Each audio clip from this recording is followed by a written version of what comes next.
L'épée de Damoclès, pour moi, qui était terrible, c'était que si je ne réussissais pas à être photographe, il fallait que je retourne à la ferme du Garret. Et je n'étais pas doué pour être cultivateur.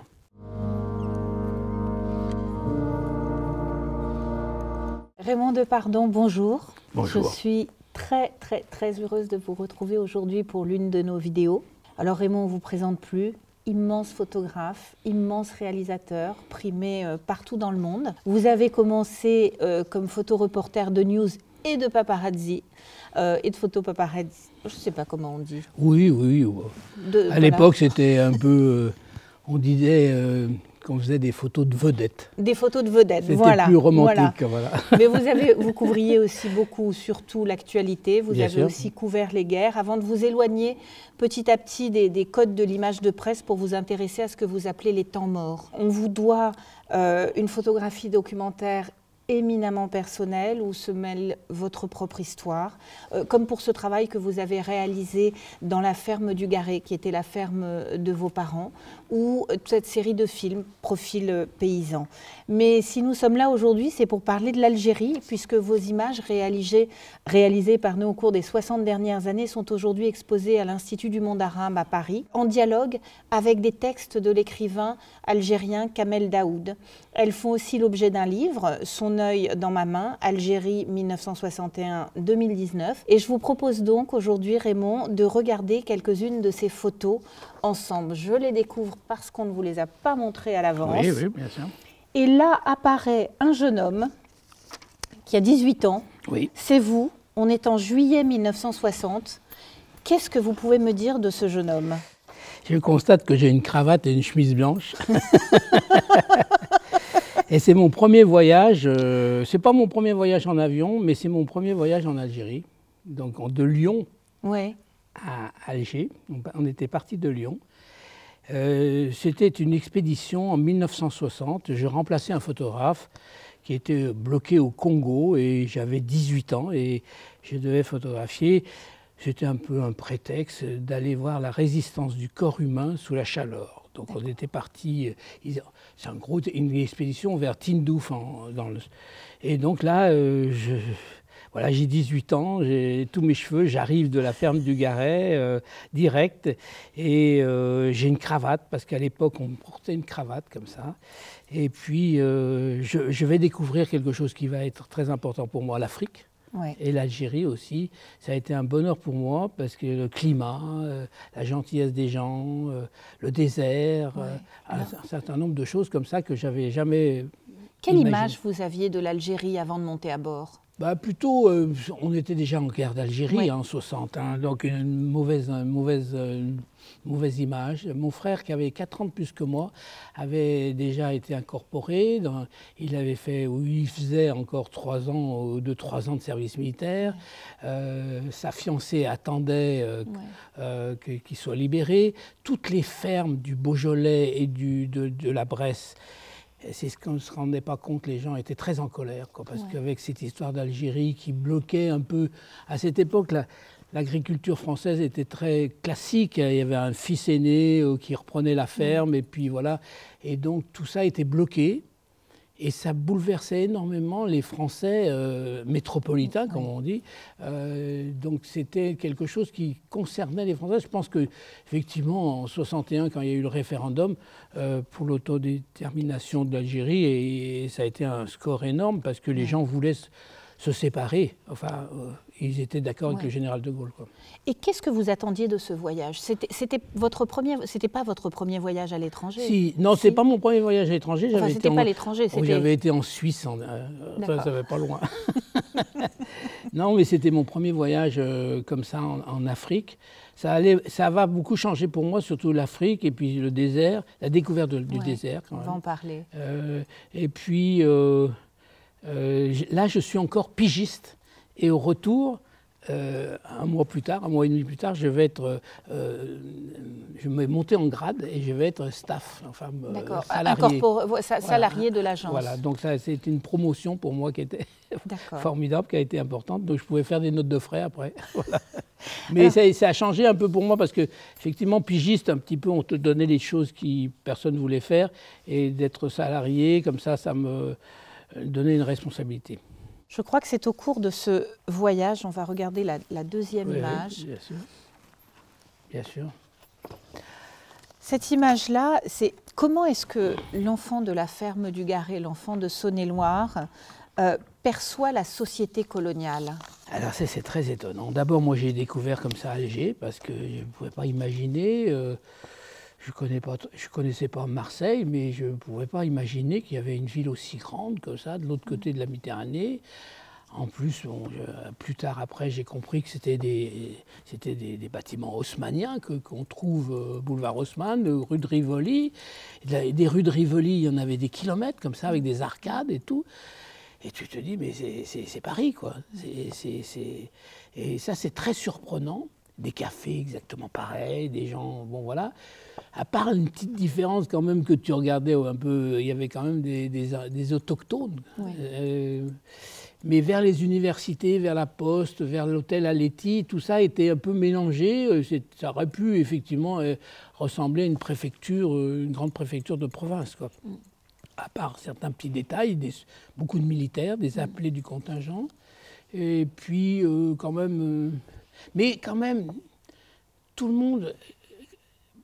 Moi, je vois là les chemises blanches. Ouais. Genre, les chemises, il y avait un style, un costume, quoi. D'abord, il y avait la langue française, qui, moi, ça m'arrangeait parce que, comme je n'avais pas fait d'études, donc je ne savais pas parler de langue étrangère, donc tout le monde parlait le français, très bien. Donc c'était la France, je ne voyais pas de différence.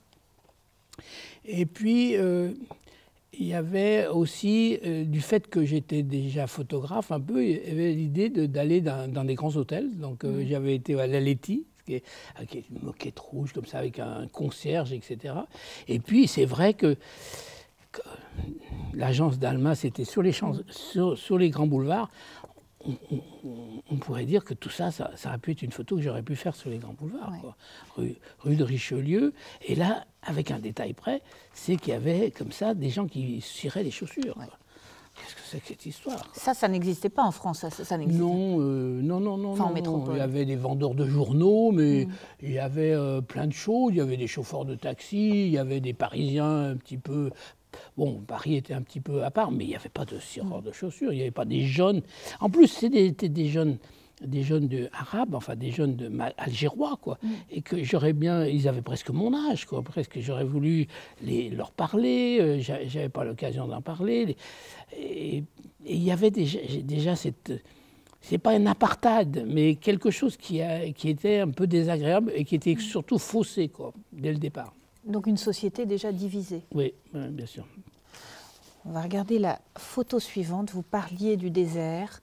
Et justement, on vous envoie, je crois que c'est le bagne de Tinfouchi, en plein désert, qui est un bagne qui récupère les déserteurs et les réfractaires qui y sont emprisonnés. Est-ce que, quand vous voyez ça, vous aviez encore l'impression d'être en France? Alors... À la fois, il y avait ce paradoxe, c'est-à-dire que la guerre d'Algérie n'existait pas. Ouais. Hein, il y avait maintien de l'ordre. Ouais. Hein. Il y avait quand même mon frère qui faisait son service militaire et tous ses copains qui étaient plus âgés que moi, qui avaient été mobilisés déjà depuis un certain temps. Et on sentait par les lettres, par les familles que ça ne se passait pas très bien. Dans la classe et tout, ils étaient obligés de faire le sale boulot. Et de notre côté, ils se disaient, mais qu'est-ce qu'on fait là ? Et là, en plus, donc nous, avec cette expédition, on est descendu et puis on est arrivé à un endroit qui s'appelle Tinfouchi, c'est un peu avant Tindouf, où c'était, paraît-il, des officiers ou des sous-officiers. C'était pas un truc d'appeler du contingent, c'était déjà des officiers de l'armée qui étaient déserteurs au plus ou moins. Donc c'était vraiment un bagne comme ça. Je ne peux pas dire que j'avais lu quelque chose là-dessus, parce que je n'avais rien lu. Je n'avais pas vraiment de culture, à part comme ça, Spirou ou Tintin, que je lisais comme ça, des bandes dessinées que mes parents m'avaient abonnées. Je ne pense pas que j'avais lu non plus Joseph Kessel, ou toutes ces histoires-là, enfin, donc tous les prix Nobel, les prix Albert Londres, tout ça, je ne connaissais pas. Mais... Et j'ai fait cette photo cachée un peu dans un camion et j'en ai fait qu'une, quoi. J'en ai fait qu'une. Et la seule chose que je savais, c'était que quand j'étais jeune photographe, à 16 ans, 17 ans, j'étais trop jeune, mais c'était comme ça. On me tolérait, j'étais dans un coin, il y avait des photographes des grands reporters, et il y avait quand même une philosophie qui se dégageait de ça. C'était, tu donnes jamais tes films. Tu les caches, et donc fais attention quand tu fais des photos, c'est pas gagné encore. Il faut qu'il y ait aussi, il faut que les photos arrivent au bon moment. Il faut légender, il faut donc tu vas avoir des gens qui vont vouloir te reprendre tes films. Donc fais très attention. Donc je savais aussi quand je faisais une photo qu'il fallait donc il y avait tout un processus de cache.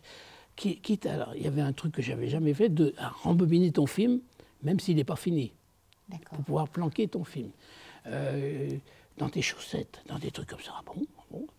Et ce qui est un peu le cas, parce que quelques mois, quelques heures plus tard, quelques jours plus tard, les officiers de la Légion ont voulu me prendre mes films et je leur ai dit non, quoi.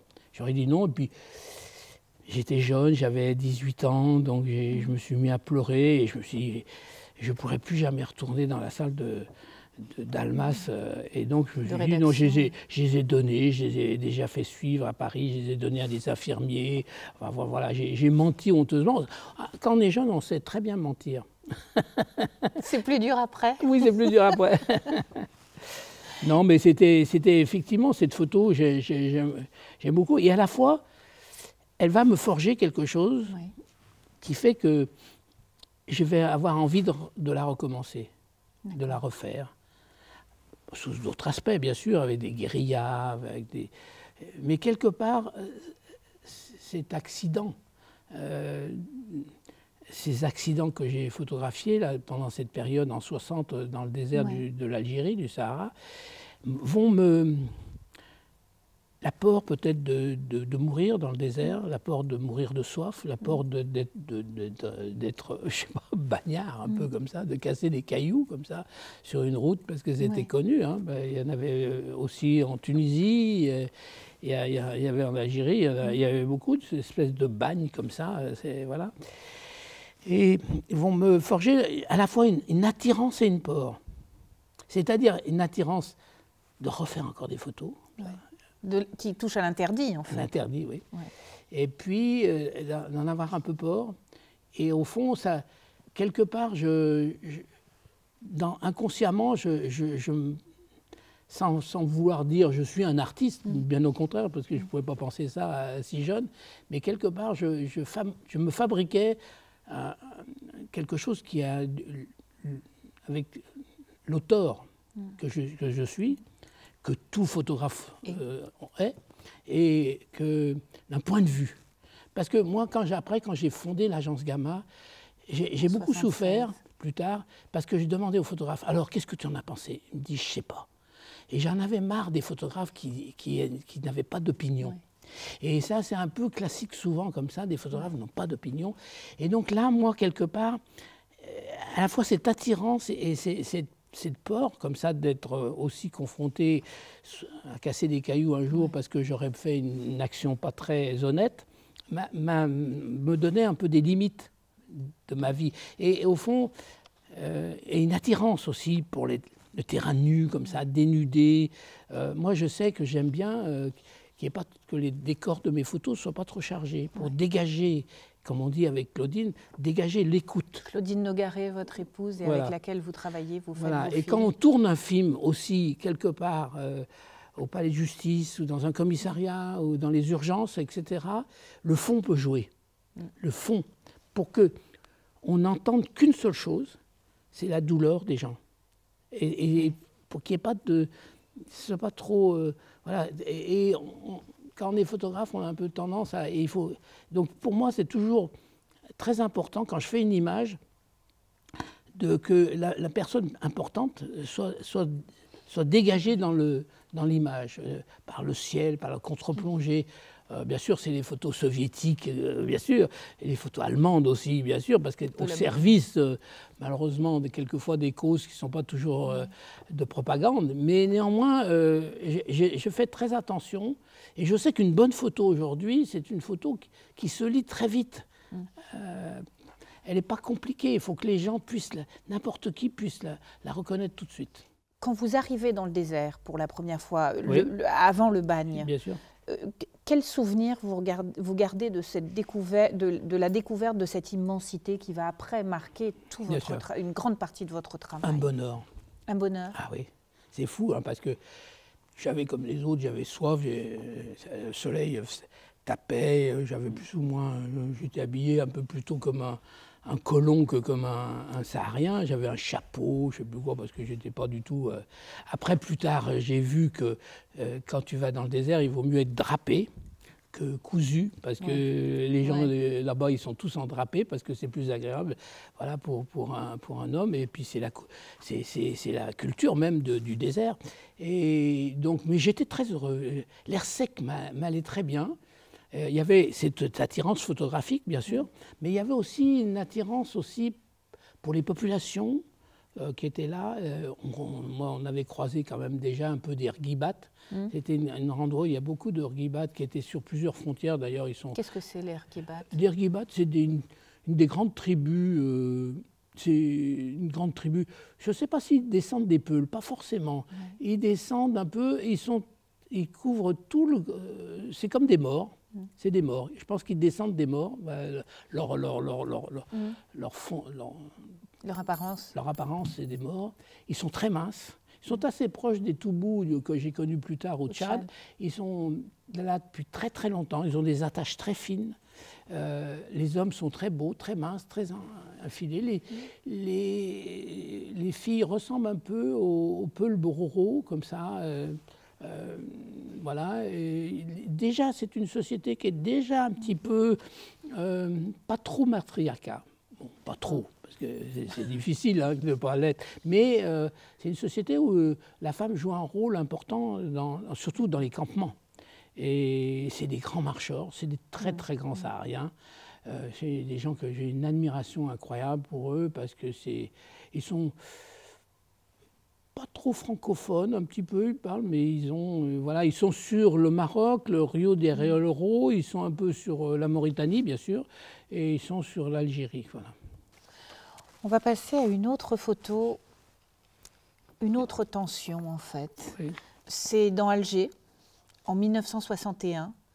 Je crois que cette photo a été prise de la fenêtre de votre hôtel. On parlait de guerre, tout à l'heure vous disiez que ce n'était pas une guerre, on parlait d'événements, pas de guerre. Quelle forme prenait cette guerre qui ne disait pas son nom? Elle est flagrante, c'est-à-dire que quand les chercheurs disent qu'au service cinéma des armées ou à la BNF ou tout ça, ils ont de quoi pouvoir travailler, c'est pas vrai.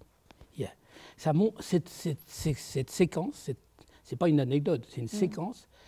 C'était une manifestation d'Européens, OAS ou sympathisants en tous les cas. On est dans cette période où l'indépendance va arriver, mais on est dans cette période un peu floue, on est dans la période du divorce, quoi. Ils sont très en colère contre nous. Ils sont d'origines diverses, il n'y a pas forcément que des Français, il y a des Italiens, des Espagnols dans ces grandes villes. Moi, il y a très très peu, il n'y a pas, on pourrait ainsi dire, aucun Algérien. Il n'y a que des Européens. Ils sont jeunes, ils sont plus étudiants pour certains, peut-être, même si ça se passe devant l'université. Ils sont jeunes travailleurs. Et ils sont chemises blanches comme ça, c'est vraiment le costume. Et ils veulent bloquer la circulation et ils ont renversé des bus pour faire une journée de grève. Et là, malheureusement, il y avait déjà des CRS et des gendarmes mobiles qui étaient déjà là, mais il y a surtout les paras. Les parachutistes de massue, avec le fameux bonnet. Et c'est celui-là qu'on voit. Et moi, après j'ai vu ça, mais je l'ai vu un tout petit peu, je l'ai perçu, il y a un caméraman du service cinéma des armées habillé en militaire. Un gars qui faisait son service militaire, sans doute, un lelouch, un Louis Malle, parce qu'il y en a eu pas mal de cinéastes qui sont passés, et il s'approche des manifestants, et les manifestants ne veulent pas être filmés, et lui interdisent l'ordre de filmer. Et lui, il a une grosse caméra, il a une Arriflex, et de filmer, il ne peut pas filmer en douce, quoi. C'est pas une petite caméra comme ça. Il faut qu'il vise. Une caméra comme ça, en 35, l'actualité, quoi, les films. Et il ne peut pas. Il est coincé, il a un sac, et un officier des parachutistes vient le chercher pour lui sortir de ce truc. Donc ça montrait bien que, en fait, cet événement n'a pas été couvert, et que si on va au fort d'Ivry, où là, on cherche le jour de cette journée-là, à Alger, en 61, ben, on ne trouvera aucune image parce qu'il n'a pas pu filmer. Moi, j'avais déjà deviné que je ne pouvais pas faire de photos, donc je m'étais déjà un peu planqué, soit à la fenêtre de mon hôtel, soit sur des terrasses, et je faisais très attention parce qu'il y avait des concierges qui me dénonçaient, et donc j'avais un téléobjectif russe.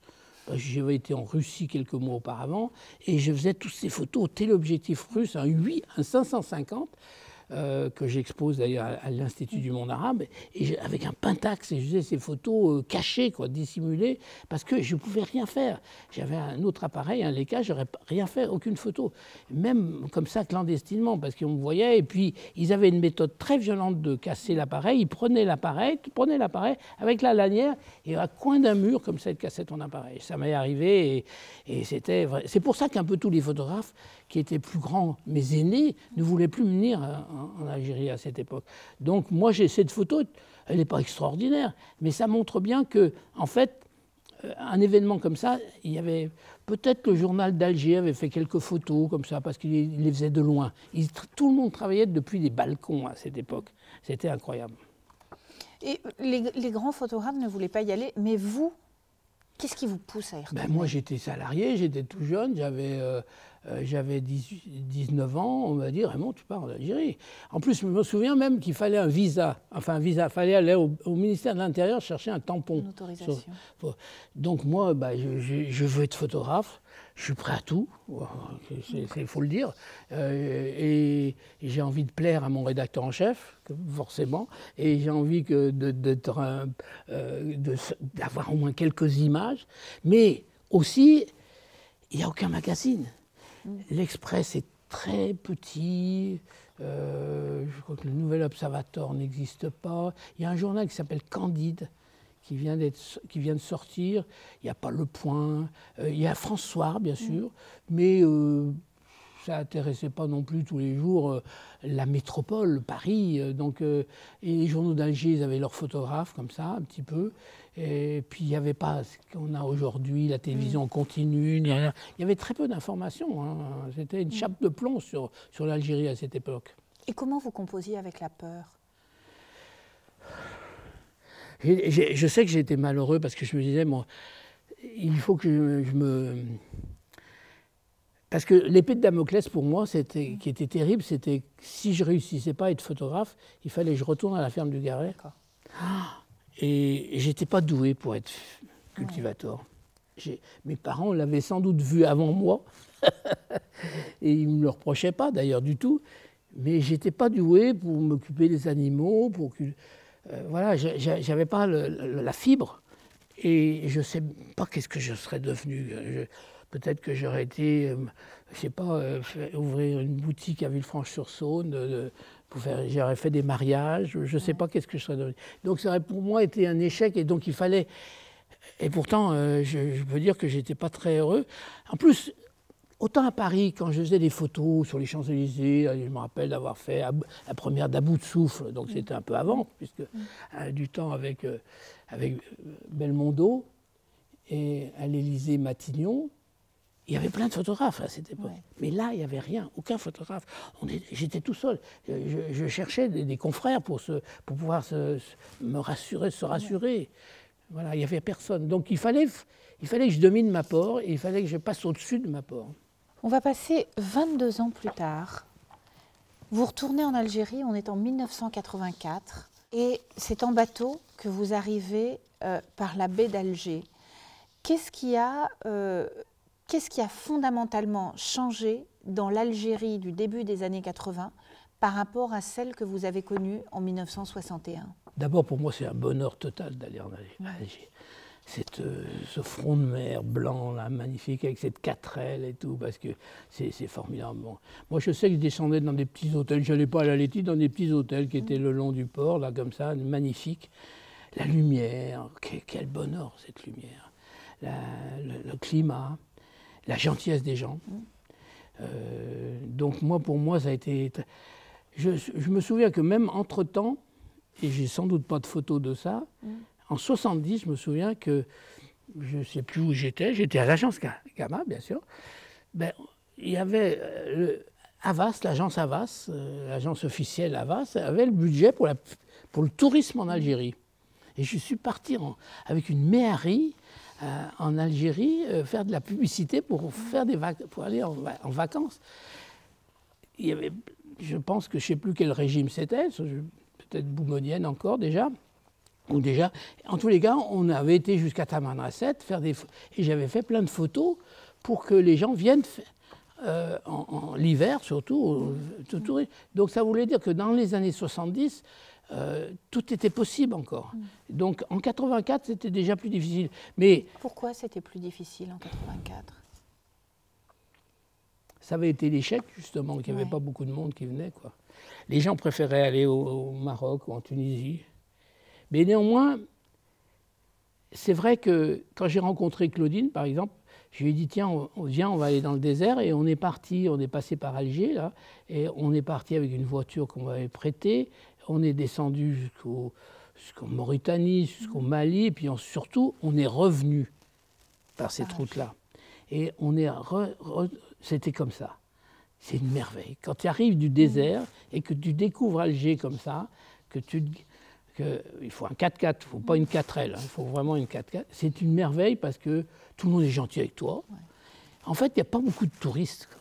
Et donc, d'un seul coup, de s'exprimer en français, plus tout le monde te dit, mais moi j'ai été barman dans le 18e, je connais la place Pigalle, vous habitez où, etc. Donc, les gens te parlent. Ouais. C'est vraiment une... Et puis, ils te parlent gentiment, sans aucune arrière-pensée de quoi que ce soit, surtout à cette époque-là. On n'avait qu'une idée. Il n'y avait pas non plus la folie de l'islamisme, peut-être. Ouais, et il n'y avait pas non plus la folie d'aller forcément travailler en France pour gagner sa vie. Ça avait déjà été... Les gens ils avaient été venus les chercher déjà depuis longtemps pour travailler chez Renault. Donc là, il n'y avait pas... Puis je pense que l'Algérie allait plutôt bien. C'était plus facile de faire des photos à ce moment-là ? Oui. Oui, c'était facile à faire des photos. Est-ce qu'il restait quelque chose de la guerre d'Algérie ou à ce moment-là, les Algériens n'en parlaient plus, c'était plus... Ils n'en parlaient plus, mais il restait encore des choses pour moi. Ouais. Est-ce que... quand j'arrive, des fois même, que je lève la tête et que je vois rue d'Isly, moi, je n'ai pas couvert la rue d'Isly, c'est un autre photographe qui s'appelle... Rue d'Isly, où il y avait eu un attentat. Oui, puis il y avait eu tiré, voilà. Et ça a été il y a un photographe, Michel Lipschitz, qui a fait des photos qui étaient... c'est un attentat de l'OAS, hein. Non, mais surtout, c'est qu'il y a un jeune officier, un lieutenant, qui a une troupe algérienne, des harkis. Des harkis. Des supplétifs pas tout à fait des harkis, enfin des gens qui ont des pantalons comme ça, une troupe spahis comme ça. Ouais. Et on lui donne l'ordre, c'est là que c'est un peu limite ce que dit le président de la République, parce qu'on lui donne l'ordre à ce lieutenant de laisser passer personne. Et quand tu es lieutenant, tu ne laisses passer personne. Arrive une manif de pieds noirs. Il leur dit arrêtez, vous n'avez pas le droit de passer. Ils savent très bien qu'ils ont affaire à un lieutenant de l'armée française. Et pour, sans doute, je ne sais pas, des détails de cette histoire, il en joue, il dit. Donc ça a été terrible pour lui. Vous imaginez, il est peut-être vivant encore. Je ne sais pas, ce jeune sous-lieutenant. Il avait une vingtaine d'années, donc c'est possible qu'il soit encore vivant. Dans quel état il se trouvait de conscience? Il avait des Français devant lui, en face de lui, et il avait des troupes de l'armée française. Et il devait ne pas les laisser passer. Je pense que c'est l'incident qui a créé aussi, peut-être qui a fait crever l'abcès aussi. Peut-être qu'il y a du coup, il n'y a pas eu de guerre civile. Il n'y a pas eu de règlement de compte au-delà de ce qu'on pouvait imaginer, parce qu'on aurait pu penser qu'il y en aurait eu beaucoup plus. Donc ça a été la violence qui a marqué, qui a arrêté, qui a stoppé tout. Voilà. La photo suivante, on est encore dans autre chose. Vous retournez en Algérie en 1999, alors que le pays est encore en guerre civile, la guerre civile algérienne qui s'arrêtera en 2002. Tout d'un coup, on a l'impression que c'est une autre ville que vous photographiez, une ville morte. Oui, c'était sans doute peut-être un vendredi matin, je dois avouer. Je crois que c'est le haut de la rue Didouche Mourad, la rue Michelet, ouais. Quoi, la fameuse. Moi, j'aime beaucoup parce que c'est les balcons avec forgés, les boutiques. D'abord, rien que dans les boutiques, il y a toujours, c'est en français, il y a du soleil. Alors, c'est sûr que ça peut paraître comme ça, bon, personne ne l'aurait fait. Il faut avoir vécu ce que j'ai un peu vécu, moi, dans un taxi dans les années 80. Il faut avoir, pardon, Raymond, il faut avoir vécu quoi pour pouvoir il faut avoir vécu l'indépendance, avant l'indépendance. Ouais. Il faut avoir vécu cette période du référendum, ouais. Qu'est-ce qu'allait devenir l'Algérie, est-ce qu'on allait rentrer, c'était douloureux quand même très, très douloureux pour ces gens. Il y avait 1 million de personnes, à force de taper sur les métropolitains, il fallait retourner en métropole. Ils étaient... Mais là, on est en 99. Oui, bah oui, mais... Faire une photo comme ça me rappelle. Voilà. Ça vous rappelle. Ça me rappelle. Moi, je sais que... En plus, je suis invité par les Algériens et je suis venu présenter le film d'Élie Flagrant. Ouais. Donc, je suis même dans un hôtel sur les hauteurs d'Alger. Et donc, un matin, et puis, bon, voilà, moi, j'ai été me balader comme ça parce que j'aime beaucoup me balader. J'aime beaucoup cette ville. Je trouve qu'une des plus belles villes, mais c'est normal parce que mon premier regard sur un pays étranger, il s'est fait là, un premier regard sur l'Afrique, donc c'est normal, la lumière. Mais bon, moi, je peux me permettre de faire une photo comme ça, et bien sûr, les rues sont vides, mais on pourrait photographier n'importe quelle ville, de Paris aussi, on pourrait photographier vide, ça ne veut rien dire. Mais sans doute, c'est un vendredi matin, effectivement. Et l'ambiance, comment vous sentiez la ville ? Nous, d'ici, on avait l'image des attentats terribles perpétrés par les islamistes. On avait l'impression que n'importe qui sortait risquait sa vie. Comment est-ce que vous sentiez l'atmosphère d'Alger en 99 ? D'abord, la présence beaucoup plus, bien sûr, de gens qui, visiblement, d'une manière ostentatoire, montraient leur religion, barbu, blanc, peu importe, enfin bon, voilà. Ce qui n'apparaît pas du tout dans les photos de 1984. Oui. Comme je suis accompagné par des Algériens et je peux me demander à m'arrêter, à faire des photos un peu des passants, mais je vais très vite. Ouais. J'ai gardé, en fait, ce réflexe des années 60 d'aller très vite pour faire des photos. Si possible, ne pas être vu. Pour une raison, d'abord au simple, c'est que c'est une religion chez moi, parce que je pense qu'effectivement, en Afrique et puis dans beaucoup d'autres pays, même en France, une bonne photo, c'est une photo qui est saisie sur le moment, il y a une gestuelle, les gens ne le connaissent pas, mais il y a une beauté dans la geste. Et particulièrement en Afrique, surtout notamment avec les femmes, quand j'étais dans le désert avec les femmes Toubou, bien sûr, quand elles posent, c'est joli, mais ça n'a pas tellement un grand intérêt. Mais elles ne comprennent pas que je vole une photo. Parce que c'est encore quelque part une métaphore de l'ethnocentrisme, du colonialisme, c'est-à-dire de voler une photo. Mais pourtant, alors j'essaie de leur expliquer, parce que c'est difficile, et c'est toute une contradiction qui je sais, qui m'accompagnera toute ma vie. Parce que, comme j'ai connu, parce que moi je suis vraiment un photographe de la décolonisation. Donc en 60, j'arrive, on me dit bonjour, ah oui, vous êtes très jeune, on voit bien que je ne suis pas un colon, donc, et que j'aille au Tchad ou partout, même en Afrique du Sud, Rhodésie, dans tous les pays comme ça, je suis vraiment, et je photographie tout ce qui se passe autour de ça. On me parle de Sartre, que je n'avais pas lu, donc on me parle de tout ça. Donc je suis vraiment de la génération... Et puis je fais des fêtes, je fais des drapeaux qui se lèvent avec un hymne national nouveau. On va chercher un peu de Bach ou de Beethoven pour faire l'hymne national du Tchad. Bon, voilà, c'est un peu sympathique. Et puis on voit bien que, quand ils me parlent, les gens, ils voient bien que je suis un jeune Français qui a envie de nouer des nouvelles relations avec les Africains et que je les aime profondément. Mais je suis toujours en contradiction parce que, comme je suis photographe, sans le savoir, ou après, en étant conscient de l'école magnomienne Cartier-Bresson, c'est-à-dire de l'instant décisif, mais au fond, pas tellement par rapport à ça, c'est simplement que je m'étais aperçu, même sans connaître Cartier-Bresson, parce que je ne connaissais pas Cartier-Bresson, que ces photos étaient plus réussies, plus naturelles, plus vraies. Parce que les gens sont beaux quoi, sur mes photos. Et quand je suis en Algérie, j'ai envie de continuer à faire ces photos comme ça, parce que je sais. Et quand on a été à faire des nouvelles photos avec Kamel, c'était pareil, quoi, je veux dire. Donc, je sais que comme je les aime, comme j'aime cette population, au fond, j'ai envie de bien les photographier. Et pour bien les photographier, pour que ces photos soient reconnues et puis soient exposables, on puisse les imprimer dans un livre et que je n'ai pas honte de... Et c'est sûr que ce n'est pas trop des photos posées. J'ai rien contre la pose, bien sûr, il y a des gens qui sont des très bons portraitistes, mais ça serait autre chose, c'est une autre démarche. On arrive à Alger en 2019. Vous y retournez, justement, pour ce projet avec Kamel Daoud. La ville, la guerre civile est passée. Oui.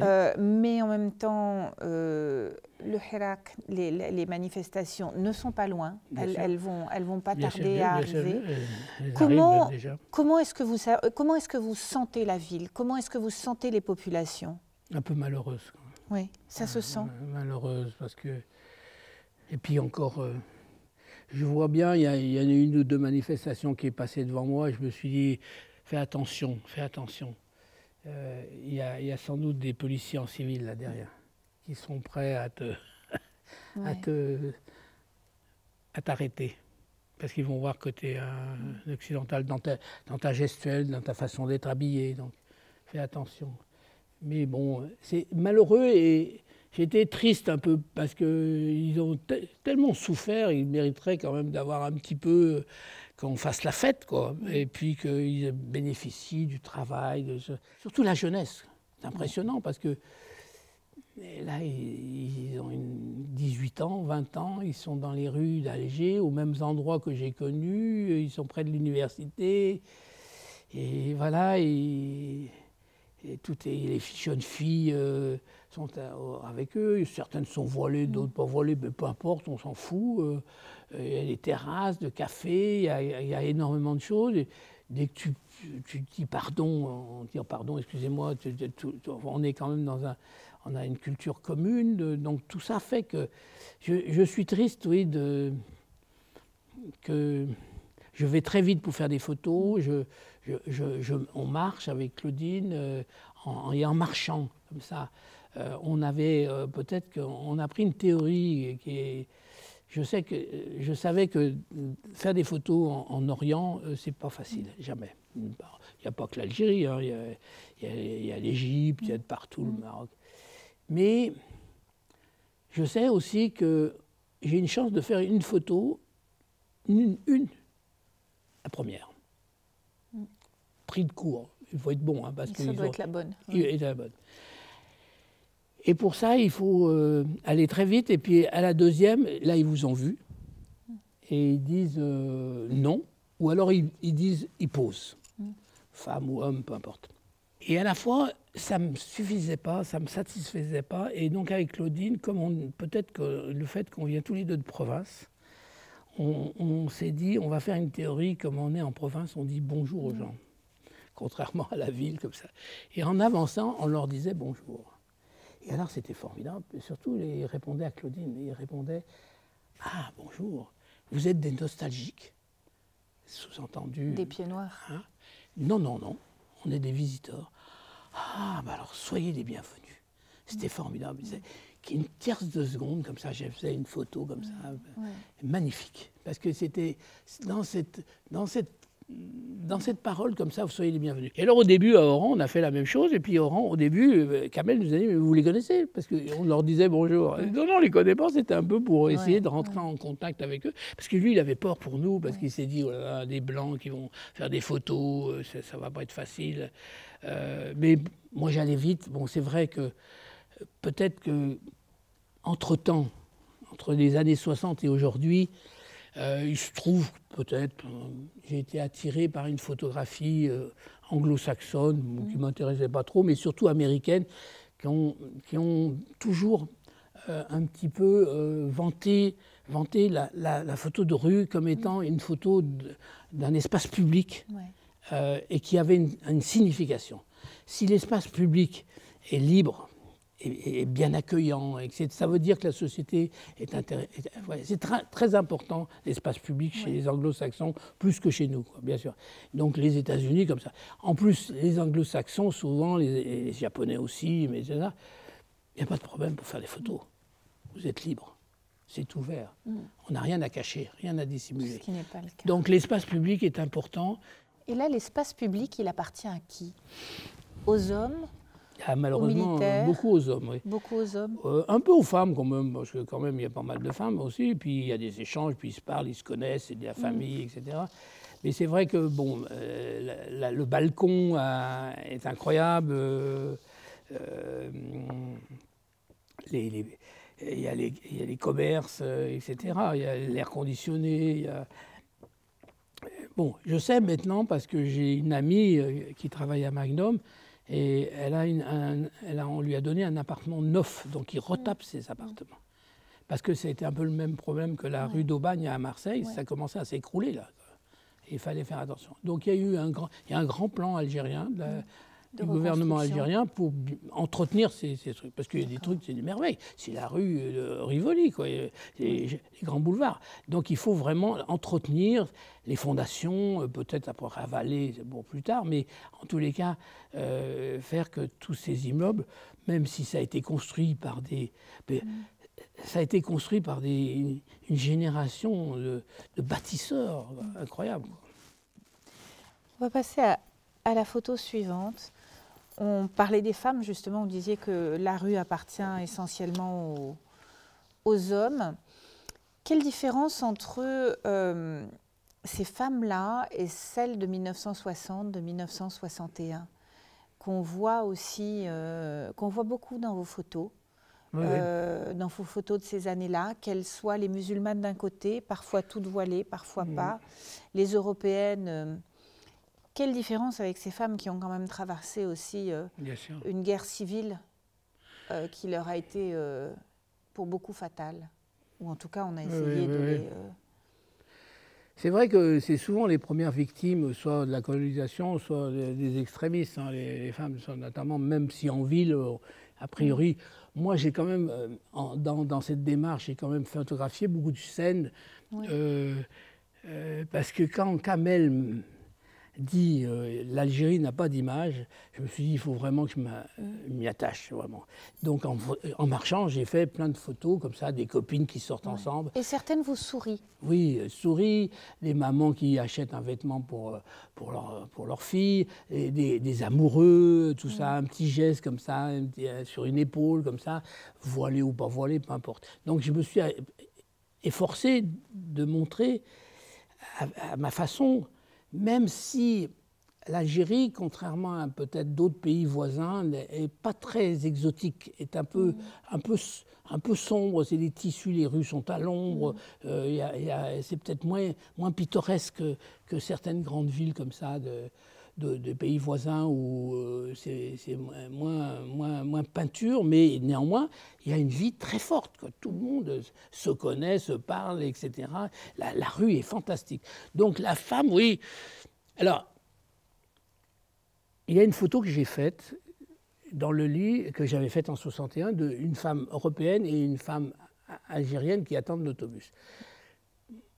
Kamel a fait une légende très impressionnante, puisqu'il a dit il y en a une qui a l'habitude des pierres et des cailloux en pensant à la lapidation. C'est très étonnant parce que cette photo est très forte, parce que j'ai dû passer en marchant comme ça, j'avais pas l'habitude encore à l'époque de faire ce genre de photos, et donc voilà, dans la banlieue d'Alger, comme ça, dans les faubourgs d'Alger, comme ça. Et on voit tout de suite deux mondes séparés. Voilà, deux mondes. Visiblement, elles ne se parlent pas parce qu'elles ne sont pas dans le même immeuble. Elles auraient pu être, j'en ai vu comme ça qui se parlaient bien parce que j'en ai qui habitaient, qui se connaissaient. Mais là, non, l'européenne, elle a ses talons, elle a ces tissus Vichy, un peu voilà, qui parlent de couleur de rideau, Kamel, et puis elle et l'autre est en blanc, bien voilée, en blanc, bien algérienne. Et elles attendent toutes les deux de l'autobus, et elles m'ont vu. Et elles ne peuvent pas non plus partir. Et là, je n'ai pas d'autre choix d'appuyer sur l'appareil photo. Et à la fois, moi, j'en fais pas beaucoup de photos, j'en fais qu'une, voilà, j'insiste pas. Ça c'est une chose que j'ai appris grâce à... Quand dans les années 70, j'ai été voir Basalia, et lui, il m'avait déculpabilisé de ça, parce qu'il m'a dit, Raymond, fais des photos quand même, parce que sinon, un jour, on ne nous croira pas. Et si je n'avais pas fait ces photos... Basalia, c'était à San Clemente, voilà, à l'ôpital psychiatrique, etc. En Italie. C'était un très grand psychiatre. Voilà. Et à un moment, moi, j'avais fait des photos, je n'étais pas sûr que c'était des malades vraiment. Et il m'a dit, mais Raymond, c'est pas toi qui les as rendus comme ça, c'est pas moi qui les ai rendus malades, c'est l'hôpital psychiatrique qui les a fabriqués, tout ça. Et il fait quand même des photos parce que sinon un jour on ne nous croira pas. Et il m'avait déculpabilisé de faire ce genre de photos. Donc il faut quand même faire des photos. Peut-être il m'avait dit aussi, n'agresse pas les gens avec ton appareil. Donc il ne faut pas agresser. Il faut aller vite, il faut en faire une, et puis voilà, et passer à autre chose. Pour que cette photo existe. Donc cette photo, elle existe. Et c'est vrai que il y a quand même énormément de différences. Il y a des sourires, elles sont ensemble, elles sont plusieurs ensemble, elles sortent. Il y a une grande liberté dans les rues. Ça peut donner l'impression comme ça, extérieurement, qu'elles sont un peu surveillées. Mais non. Moi, je vois beaucoup de différences. C'est incroyable la différence. Surtout en ville, elles bénéficient de cet anonymat comme ça. Peut-être que dans les villes, en campagne, ça, c'est peut-être autre chose. Je voudrais qu'on termine sur la jeunesse oranaise. Oui. Là, vous êtes à Oran, dans la ville de Kamel Daoud. Tout à l'heure, vous me disiez qu'en 1984, on ne vous parlait pas de la guerre d'Algérie quand vous y allez. Est-ce que la jeunesse d'aujourd'hui, qu'est-ce que ça représente pour elle, la guerre d'Algérie? Est-ce qu'elle vous en a parlé? Est-ce que c'est quelque chose qui est encore très vivace ou au contraire, ça appartient aux vieux et ça appartient aux grands-parents, aux parents, mais eux, ils sont dans autre chose? Les deux, un peu. C'est là où je me suis dit, il faut vraiment que Kamel écrive des textes sur ça, parce que moi, je ne sais pas. Je sais pas. Parce que si je les avais arrêtés et posé une question en disant « Qu'est-ce que vous pensez de la guerre d'Algérie ?» Ils m'ont dit « Nous, on n'était pas nés, ça ne nous concerne pas. » Mais à la fois, quand même, ils ont dû entendre leurs parents leur en parler. Donc, ce n'est pas vrai que ça n'existe pas. Et c'est vrai qu'aussi, quelque part, je pense, mais ça c'est mon avis, ce que dit Kamel, c'est qu'on a entretenu un peu. Voilà. Le gouvernement, vous voulez Le gouvernement, oui. Les politiques comme ça ont entretenu la responsabilité, le mythe de la guerre, du colonialiste, qui fait que, les martyrs, que la réforme n'avance pas très vite. Mais en fait, il y a eu la responsabilité de beaucoup de choses. Il y avait, je pense, au départ, l'idée d'une société collective, inspirée un peu des pays de l'Est. C'était peut-être pas forcément la meilleure chose à faire à cette époque-là. Moi, j'ai connu ça en Égypte aussi. L'Allemagne de l'Est avait formé beaucoup de politiques, beaucoup de policiers, tout ça. Résultat, il y avait une espèce de parano comme ça, tout le temps en permanence. Donc ça, c'était pas le bien. Parce qu'en fait, on est très proche d'eux, parce qu'on a ce bord de mer avec les uns les autres.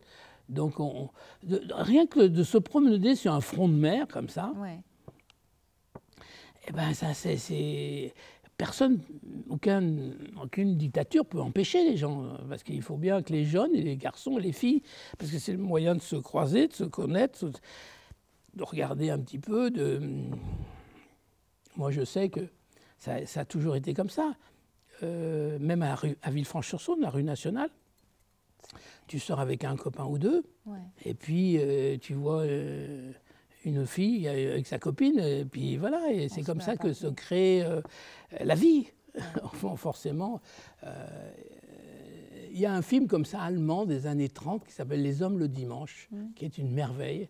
C'est un gars qui dit, j'ai rendez-vous avec une fille, mais je sais qu'elle viendra avec sa copine, et est-ce que tu veux m'accompagner?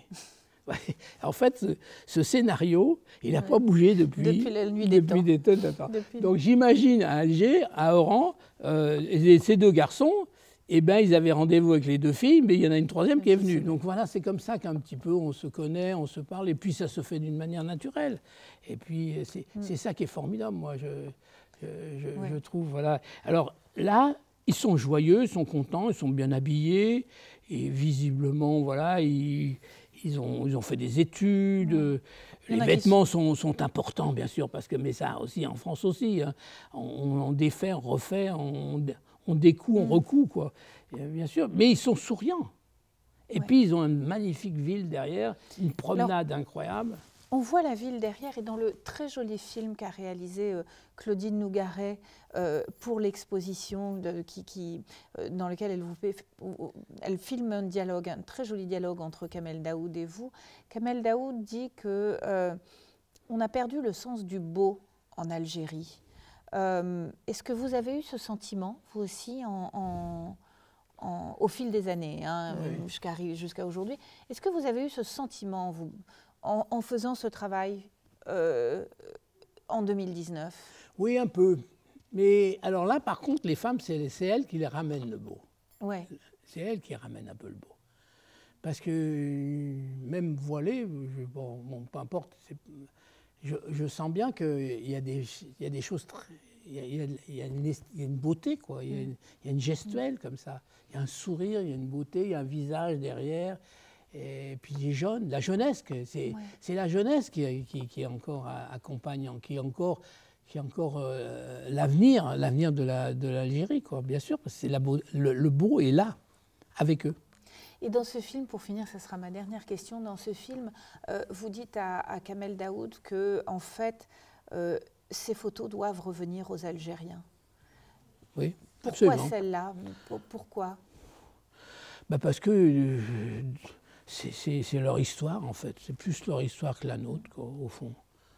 C'est pour une proportion, mais enfin, je veux dire, il y avait 9 millions d'Algériens, il y avait 1 million d'Européens. Donc, pour l'instant, ils ne sont peut-être pas à même d'avoir un musée comme nous, voilà, une espèce de BNF, un beau bourg comme ça pour garder ces photos. Mais en fait, moi, je serais prêt. Oui, ils leur appartiennent plus. En tous les cas, moi, j'ai joué le jeu. J'aurais dit, mettez en page comme vous voulez, allez-y, faites ce que vous voulez, faites le livre que vous voulez, quoi. Moi, je n'ai pas envie de faire encore X livres de français sur l'Algérie. C'est à eux à le faire. C'est leur photo. Alors, bon, peut-être que...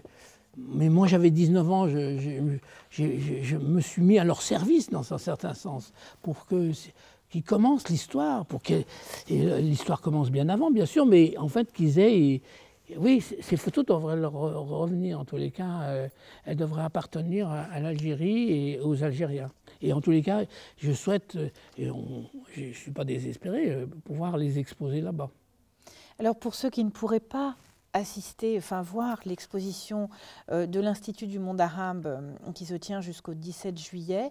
Je vous rappelle justement que je tiens à rappeler que ces photos sont dans ce livre, Son œil dans ma main, que vous avez fait avec Kamel Daoud à cette occasion. Raymond Depardon, merci beaucoup. Merci et beaucoup. À très bientôt. Merci, à bientôt.